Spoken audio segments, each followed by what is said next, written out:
Hello friends, ಎಲ್ಲರಿಗೂ ನಮಸ್ಕಾರ. ರೇಖಾ ಅಡುಗೆ ಚಾನಲ್ಗೆ ಸ್ವಾಗತ. ಬನ್ನಿ, ಇವತ್ತೊಂದು ಈವ್ನಿಂಗ್ ಸ್ನ್ಯಾಕ್ಸ್ ಆಗಿ ಆಲೂ ಸಮೋಸ ಮಾಡ್ತೀನಿ. ತುಂಬ ಜನರು ಕಮೆಂಟ್ ಮಾಡಿ ಕೇಳಿದ್ರಿ ಸಮೋಸ ರೆಸಿಪಿ ತೋರಿಸಿ ಅಂತ.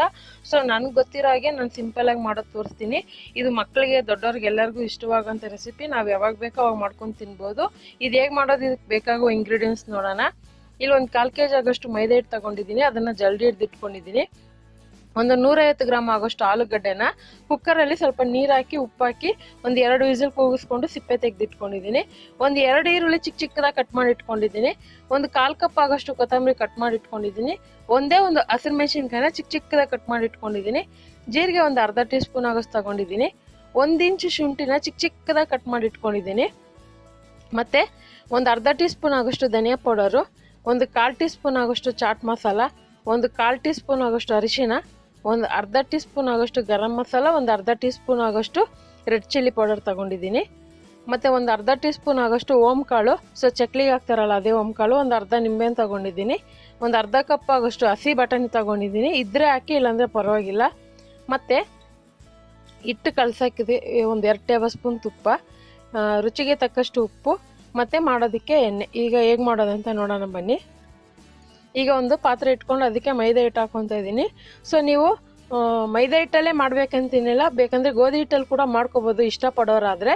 ಸೊ ಮೈದಾ ಹಿಟ್ಟಲ್ಲಿ ಮಾಡಿದ್ರೆ ಸ್ವಲ್ಪ ಹೊರಗಡೆ ಅಂಗಡಿಯಲ್ಲಿ ಸಿಗೋ ಥರನೇ ಟೇಸ್ಟ್ ಇರುತ್ತೆ. ಇದಕ್ಕೆ ಓಮ್ ಕಾಳು ಹಾಕ್ಕೊತಾ ಇದ್ದೀನಿ ಮತ್ತು ತುಪ್ಪ ಹಾಕ್ಕೊತಾ ಇದ್ದೀನಿ. ಸೊ ಹೊರಗಡೆ ಅಂಗಡಿಗಳು ಯಾವ ರೀತಿ ಮಾಡ್ತಾರೆ ಅಂದರೆ ಡಾಲ್ಡಾ ತುಪ್ಪ ಉಪಯೋಗಿಸ್ತಾರೆ. ಸೊ ಡಾಲ್ಡಾ ತುಪ್ಪ ಅಷ್ಟು ಹೆಲ್ತಿಗೆ ಒಳ್ಳೇದಲ್ಲ, ಅದಕ್ಕೋಸ್ಕರ ನಾನು ಅಡುಗೆ ತುಪ್ಪನೇ ಯೂಸ್ ಮಾಡ್ತಾಯಿದ್ದೀನಿ. ಇದಕ್ಕೊಂದು ಸ್ವಲ್ಪ ಉಪ್ಪು ಹಾಕ್ಕೊಂಡು ಚೆನ್ನಾಗಿ ಕಲಿಸ್ಕೊಳ್ಳೋಣ. ಸೊ ಅಡುಗೆ ತುಪ್ಪ ಹಾಕೋದ್ರಿಂದ ಸ್ವಲ್ಪ ಡಿಫ್ರೆಂಟ್ ಟೇಸ್ಟ್ ಬರುತ್ತೆ, ಅಷ್ಟೇ ಏನಿಲ್ಲ.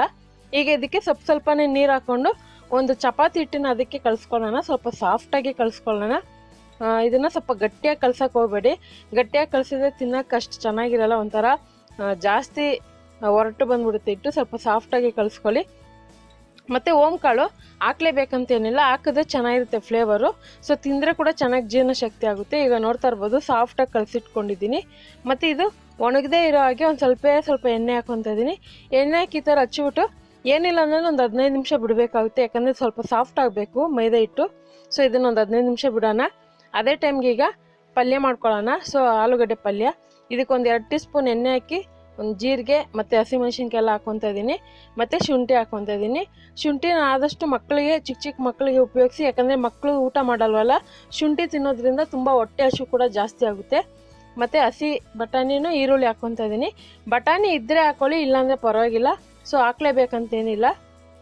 ಅಕಸ್ಮಾತ್ ಹಾಕ್ಬೇಕಂದ್ರೆ ನೀವು ಒಣಗಿರೋ ಬಟಾಣಿ ಇರುತ್ತಲ್ಲ, ನೆನೆಸ್ಬಿಟ್ಟು ರಾತ್ರಿ ಎಲ್ಲ ನೆನೆಸಿ ಒಂದಿಲ್ಲಂದರೆ 4 ಅವರ್ ನೆನೆಸ್ಬಿಟ್ಟು ಅದನ್ನು ಕುಕ್ಕರಲ್ಲಿ ಬೇಯಿಸಿ ಕೂಡ ಯೂಸ್ ಮಾಡ್ಕೋಬೋದು. ಈಗ ಬೇಯಿಸಿರೋಂಥ ಆಲೂಗಡ್ಡೆನ ಸ್ಮ್ಯಾಶ್ ಮಾಡಿ ಇಟ್ಕೊಂಡಿದ್ದೆ, ಸೊ ಅದನ್ನು ಹಾಕ್ಕೊತಾ ಇದ್ದೀನಿ. ಸ್ವಲ್ಪ ಎಣ್ಣೆ ಜಾಸ್ತಿ ಹಾಕೋಕ್ಕೆ ಹೋಗ್ಬೇಡಿ, ಪಲ್ಯಕ್ಕೆ ಎಣ್ಣೆ ಜಾಸ್ತಿ ಹಾಕಿದ್ರೆ ಚೆನ್ನಾಗಿರಲ್ಲ, ಸ್ವಲ್ಪ ಕಡಿಮೆನೇ ಹಾಕ್ಕೊಳ್ಳಿ. ಇದಕ್ಕೆ ಒಂದು ಸ್ವಲ್ಪ ಉಪ್ಪು ಹಾಕ್ಕೊತಾ ಇದ್ದೀನಿ, ಯಾಕಂದರೆ ಬೇಯೋದಕ್ಕೂ ಉಪ್ಪು ಹಾಕ್ಕೊಂಡಿದ್ದೆ ಸ್ವಲ್ಪ. ಈಗ ಸ್ಪೈಸಸ್ ಎಲ್ಲ ಹಾಕ್ಕೊತಾ ಇದ್ದೀನಿ. ಮತ್ತು ಇನ್ನೊಂದು ಸ್ಪೈಸಸಲ್ಲಿ ಧನಿಯಾ ಪೌಡರ್ ಹಾಕ್ಕೊತಾ ಇದ್ದೀನಿ, ಯಾಕಂದರೆ ಸ್ವಲ್ಪ ಡಿಫ್ರೆಂಟ್ ಟೇಸ್ಟ್ ಇರುತ್ತೆ. ನಿಮಗೆ ಬೇಡ ಅಂದರೆ ಪರವಾಗಿಲ್ಲ. ಸೊ ಹಾಕಿದ್ರೆ ಚೆನ್ನಾಗಿರುತ್ತೆ ಟೇಸ್ಟ್ ಕೂಡ. ಸ್ವಲ್ಪ ಖಾರವಾಗಿ ಮಾಡಿದ್ರೆ ತುಂಬ ಚೆನ್ನಾಗಿರುತ್ತೆ ಸಮೋಸನ ನೀವು. ಸೊ ನೀವು ಯಾವಾಗ ಬೇಕು ಆವಾಗ ಫ್ರೀ ಟೈಮಲ್ಲಿ ಈ ಥರ ಮಕ್ಕಳಿಗೆ ಮಾಡಿಕೊಡ್ಬೋದು. ಮತ್ತು ಎಲ್ಲಾದರೂ ನೀವು ಹೊರಗಡೆ ಹೋಗೋದಾದರೆ ಸೊ ಜಾಸ್ತಿ ಕೂಡ ಮಾಡಿ ಎತ್ಕೊಂಡು ಹೋಗ್ಬೋದು, ತುಂಬ ಚೆನ್ನಾಗಿರುತ್ತೆ. ಈಗ ಕೊನೆಯಲ್ಲಿ ಕೊತ್ತಂಬರಿ ಹಾಕ್ಕೊತಾ ಇದ್ದೀನಿ. ಸ್ಟವ್ ಆಫ್ ಮಾಡಿಬಿಟ್ಟು ಕೊತ್ತಂಬರಿನೂ ಮತ್ತು ನಿಂಬೆ ರಸ ಹಾಕ್ಕೊತಾ ಇದ್ದೀನಿ, ನೋಡ್ತಾ ಇರ್ಬೋದು. ಸೊ ನಿಂಬೆ ರಸ ಹಾಕೋದ್ರಿಂದ ಸ್ವಲ್ಪ ಹುಳಿ ಫ್ಲೇವರ್ ಚೆನ್ನಾಗಿರುತ್ತೆ. ಚಾಟ್ ಮಸಾಲ ಕೂಡ ಹಾಕಿದ್ದೀನಿ. ಸೊ ನಿಂಬೆ ರಸ ಹಾಕಿದ್ರೆ ಟೇಸ್ಟ್ ಡಿಫ್ರೆಂಟಾಗಿ ಸಖತ್ತಾಗಿರುತ್ತೆ. ಈಗ ಇದನ್ನೆಲ್ಲ ಚೆನ್ನಾಗಿ ಮಿಕ್ಸ್ ಮಾಡ್ಕೊಂಡಿದ್ದೀನಿ. ಈಗ ಹೇಗೆ ಮಾಡೋದು ನೋಡೋಣ ಬನ್ನಿ ಸಮೋಸನ. ಈಗ ಒಂದು 1/4 ಗಂಟೆ ಹಿಟ್ಟು ಕಲಸಿಟ್ಟಿದೆ ಮುಂಚೆನೇ, ನೋಡ್ತಾ ಇರ್ಬೋದು. ಸ್ವಲ್ಪ ಈ ಥರ ಮೈದಾ ಹಿಟ್ಟದು ಕಲಸಿಟ್ರೆ ಒಂದು 15 ನಿಮಿಷ ಅಲ್ಲ ಒಂದು 20 ನಿಮಿಷ ಬಿಟ್ಟರೂ ತುಂಬ ತೀರಾ ಸಾಫ್ಟ್ ಬಂದ್ಬಿಡುತ್ತೆ. ತುಂಬ ಹೊತ್ತೂ ಬಿಡಬಾರ್ದು, ಒಂದು ಅರ್ಧ ಗಂಟೆ ಬಿಟ್ಟರೆ ಇನ್ನೂ ತುಂಬ ಸಾಫ್ಟ್ ಆಗಿಬಿಡುತ್ತೆ.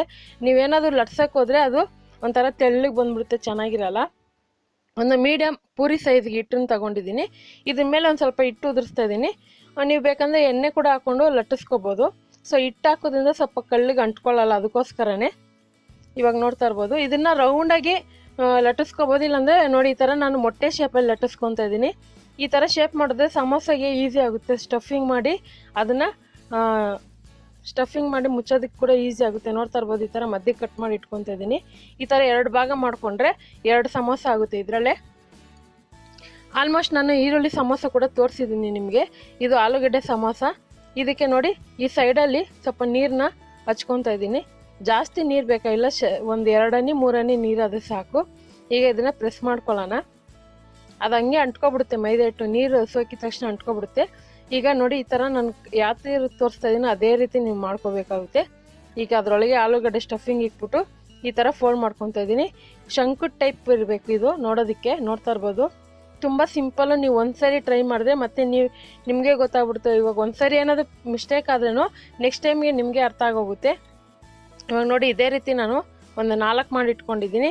ಸೊ ಇದು ಮಾಡೋಕ್ಕೆ ಮುಂಚೆ ನೀವು ಸ್ಟವಲ್ಲಿ ಎಣ್ಣೆ ಕಾಯಕ್ಕೆ ಇಟ್ಕೊಳ್ಳಿ. ಸೊ ಎಣ್ಣೆ ಕೂಡ ಕಾದಿರಬೇಕು. ಫುಲ್ಲು ಹೈ ಫ್ಲೇಮಲ್ಲಿ ಇಟ್ಕೋಬೇಡಿ, ಮೀಡಿಯಮ್ ಫ್ಲೇಮಲ್ಲಿ ಇಟ್ಕೊಳ್ಳಿ. ಸಮೋಸ ಮುಳುಗೋ ಅಷ್ಟು ಎಣ್ಣೆ ಹಾಕ್ಕೊಳ್ಳಿ. ಅಕಸ್ಮಾತ್ ನೀವು ಅರ್ಧ ಎಣ್ಣೆ ಹಾಕ್ಬಿಟ್ಟು ಸಮೋಸ ಹಾಕಿದ್ರೆ ಅರ್ಧ ಮಾತ್ರ ಎಣ್ಣೆಯಲ್ಲಿರುತ್ತೆ, ಇನ್ನು ಅರ್ಧ ಮೇಲೆ ಇರುತ್ತೆ, ಅದು ಚೆನ್ನಾಗಿ ಬೇಯೋದಿಲ್ಲ. ಮುಳುಗೋಷ್ಟು ಹಾಕಿದ್ರೆ ಎಲ್ಲ ಕಡೆ ಚೆನ್ನಾಗಿ ಬೇಯುತ್ತೆ. ಮತ್ತು ಕಡಿಮೆ ಊರಿನಲ್ಲಿ ನಿಧಾನಕ್ಕೆ ಬೇಯಿಸ್ಕೊಳ್ಳಿ. ಆಮೇಲೆ ಇನ್ನೊಂದು ಫ್ರೆಂಡ್ಸ್, ನಾನು ಎಣ್ಣೆಲಿ ಹಾಕಿದ ಮೇಲೆ ಈ ಥರ ಗುಳ್ಳೆ ಥರ ಬಂದಿದೆ. ಯಾಕೆ ಅಂದರೆ ನಾನು ಅಡುಗೆ ತುಪ್ಪ ಉಪಯೋಗಿಸಿದ್ದೀನಿ, ಅದಕ್ಕೋಸ್ಕರ ಇದು ಒಂಥರ ನೋಡೋದಕ್ಕೆ ಕರ್ಜಿಕಾಯಿ ಥರನೇ ಬರುತ್ತೆ.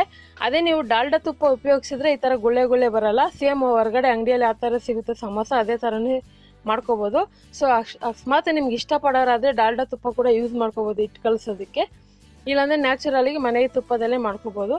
ಈಗ ಒಂದು ಲೈಟ್ ಗೋಲ್ಡನ್ ಕಲರ್ ಬಂದಿದ ತಕ್ಷಣ ಇದನ್ನು ಎತ್ತಿಟ್ಕೊಳ್ಳೋಣ. ಈಗ ಈ ಸಮೋಸ ರೆಡಿ ಆಗಿದೆ. ಸೊ ಈ ಸಮೋಸ ಜೊತೆಗೆ ನೀವು ಯಾವುದೇ ರೀತಿ ಗ್ರೀನ್ ಚಟ್ನಿನೋ ಇಲ್ಲಾಂದರೆ ನಾರ್ಮಲ್ ಚಟ್ನಿನೋ ಇಲ್ಲ ಟೊಮೊಟೊ ಕೆಚ್ಚಪ್ಪು ಯಾವುದೇ ರೀತಿ ಸಾಸುಗಳಲ್ಲಿ ಕೂಡ ತಿನ್ಬೋದು, ತುಂಬ ಚೆನ್ನಾಗಿರುತ್ತೆ. ಇಲ್ಲ ಹಾಗೆ ಕೂಡ ಬಿಸಿ ಮಕ್ಳಿಗೆ ಮಾಡ್ಕೊಡಿ, ತುಂಬ ಚೆನ್ನಾಗಿರುತ್ತೆ. ನೋಡೋದಲ್ಲ ಇವತ್ತಿನ ರೆಸಿಪಿ ಇಷ್ಟೇ. ಆಲೂ ಸಮೋಸ ಹೇಗೆ ಮಾಡೋದು ಅಂತ ಗೊತ್ತಾಯ್ತಲ್ಲ. ಖಂಡಿತ ರೆಸಿಪಿ ಇಷ್ಟ ಆಗಿದೆ ಅಂದ್ಕೊತೀನಿ. ಇಷ್ಟ ಆಗಿದೆ ನೀವು ಕೂಡ ಟ್ರೈ ಮಾಡಿ ಹೇಗಿದೆ ಅಂತ ನಿಮ್ಮ ಅನಿಸಿಕೆನ ದಯವಿಟ್ಟು ಮರೆಯದೆ ಕಮೆಂಟ್ ಸೆಕ್ಷನ್ಗೆ ಕಮೆಂಟ್ ಮಾಡಿ. ಮತ್ತಷ್ಟು ಈಸಿ ರೆಸಿಪಿಗೋಸ್ಕರ ರೇಖಾ ಅಡುಗೆ ಚಾನಲ್ನ ಸಬ್ಸ್ಕ್ರೈಬ್ ಮಾಡಿ, ಶೇರ್ ಮಾಡಿ, ಲೈಕ್ ಮಾಡಿ. ಈ ವಿಡಿಯೋ ನೋಡಿದ್ದಕ್ಕಾಗಿ ಎಲ್ಲರಿಗೂ ಧನ್ಯವಾದಗಳು.